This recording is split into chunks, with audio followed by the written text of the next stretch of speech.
You find it hard to follow the combat rules in Dungeons and Dragons. I do, but I'm really thick.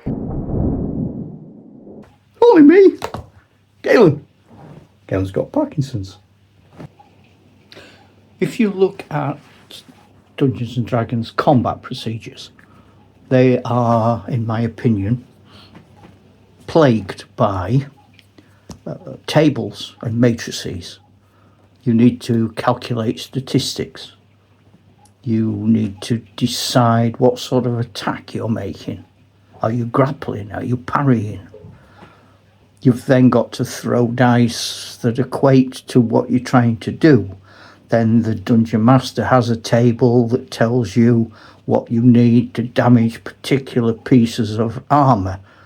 So if you hit somebody in the head and they're wearing a helmet, what if you hit them in the head and they're not wearing a helmet?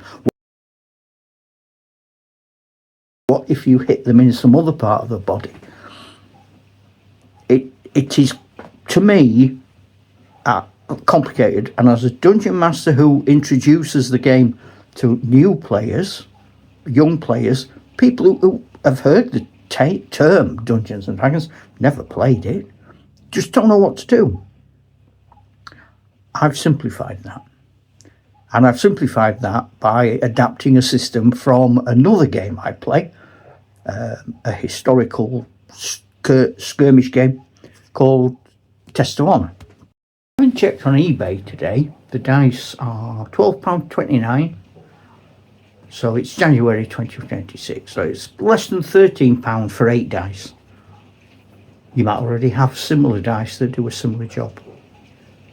I have simplified the characteristics in 2 ways. The first way, I've simplified them for experienced gamers, but people who want to get into the combat in a way that isn't, I'll just look at this table and you look at that table and you add all that up and I'll add all this up and now we'll throw another dice to see what's happened.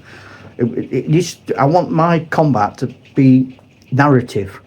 I want to describe it in terms of what is happening. I don't want them to say, oh, you've missed. I want to say, he's caught the blade on his blade.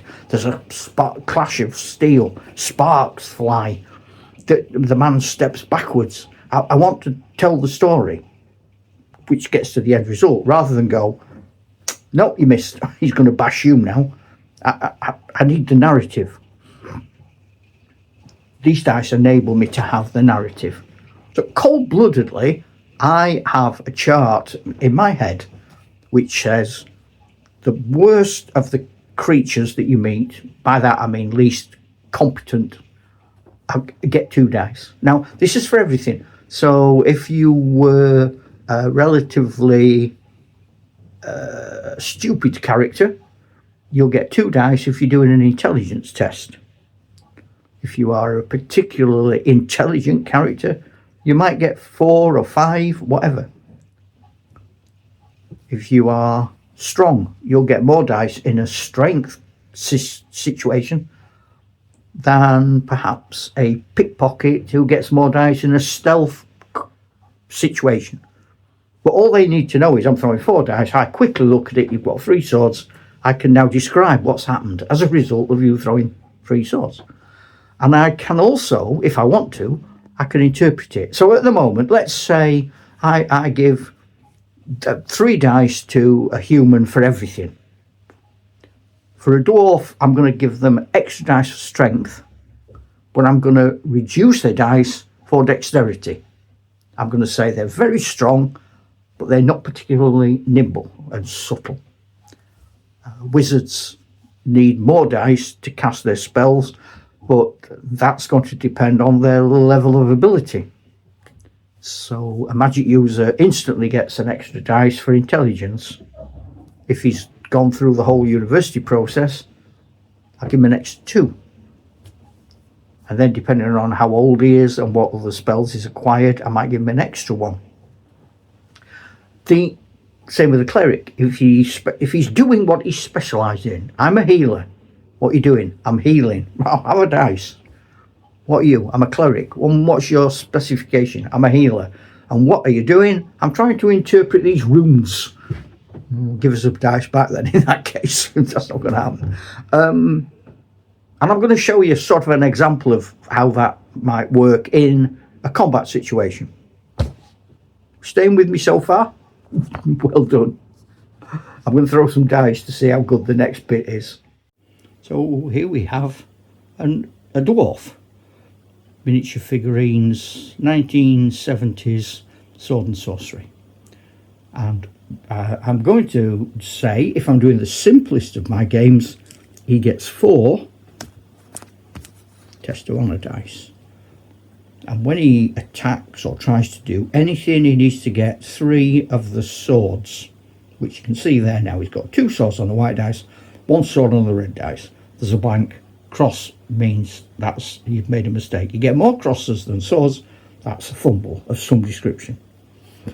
Trying to open a trap, it blows up in your face. Trying to cast a spell, you turn yourself into a vase of flowers. The other way of doing this is to be a little bit more random. So every dwarf, I'm going to say, gets 4 for his strength. Ooh, here comes a big orc. Now he would get 4 for his strength as well. So at the moment they're equal.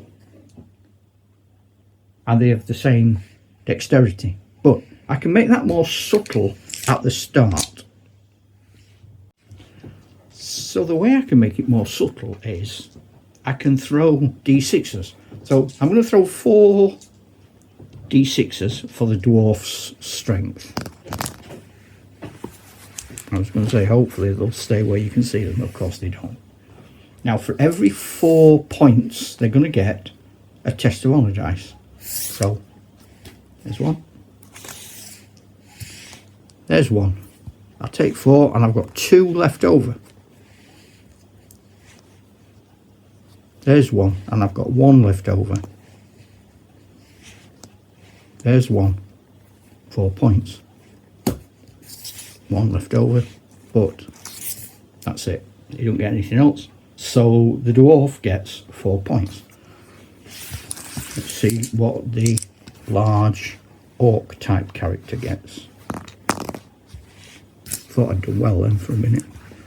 So the dwarf gets 1 dice there. He's got 5 points. That gives him 4, leaves 1, gives him a test of honor dice. There is 4, gives him a test of honor dice.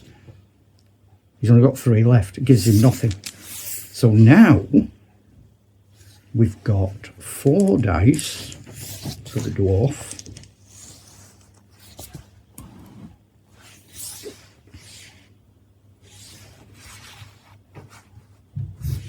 So now we've got 4 dice for the dwarf, but only 2 dice for the orc. So that when the dwarf throws, he's only got 2 swords there, but when he throws, he's only got 1 sword. Okay, now neither of them has delivered a mortal or dangerous blow, but they have both cut the other. So the dwarf has delivered 2 injuries there because he's got 2 dice. The orc has given the dwarf 1 injury there. And to make life simpler, what I'm going to do is say 2 1s cancel each other out. That just leaves him with 1. Which means in the next round of combat, instead of having 2 dice, he now only gets 1. He still gets 4. Now with 1 dice you cannot get 3 swords. So he can't continue the fight. Which means wounded and blooded, he crawls away from the fight. Takes that with him because we might meet him again some other time. And the dwarf emerges from the combat without any injuries and without any great agonies by me All I have to do is to ensure that the characters' sheets have the right scores written on them. Test of Honour dice, you can buy the little blood spots.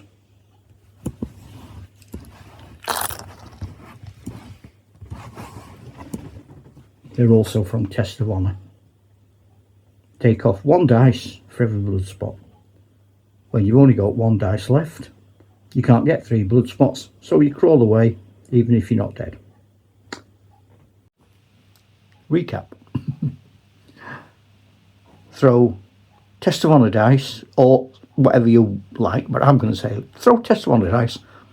Decide how many people have got. Another way you could say, all right, every man gets 3 for every characteristic, and that's a basic trained person gets 3.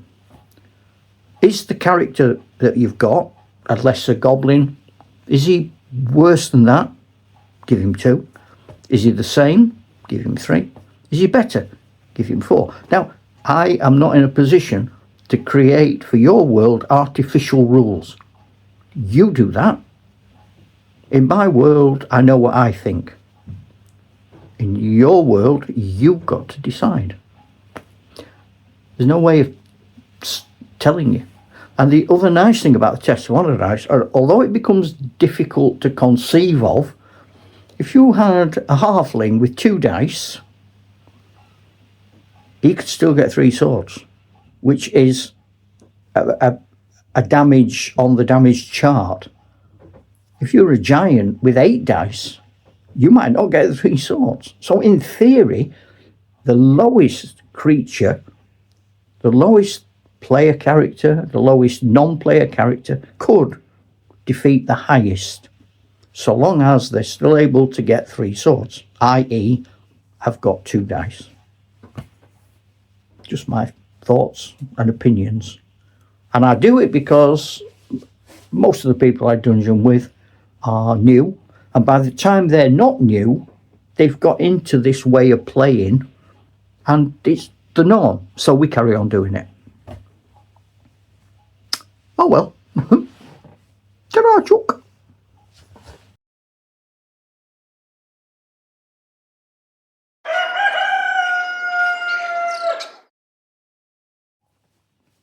Dungeon combat is really complicated, and I am really, really thick. Help! Only me. Galen's got Parkinson's.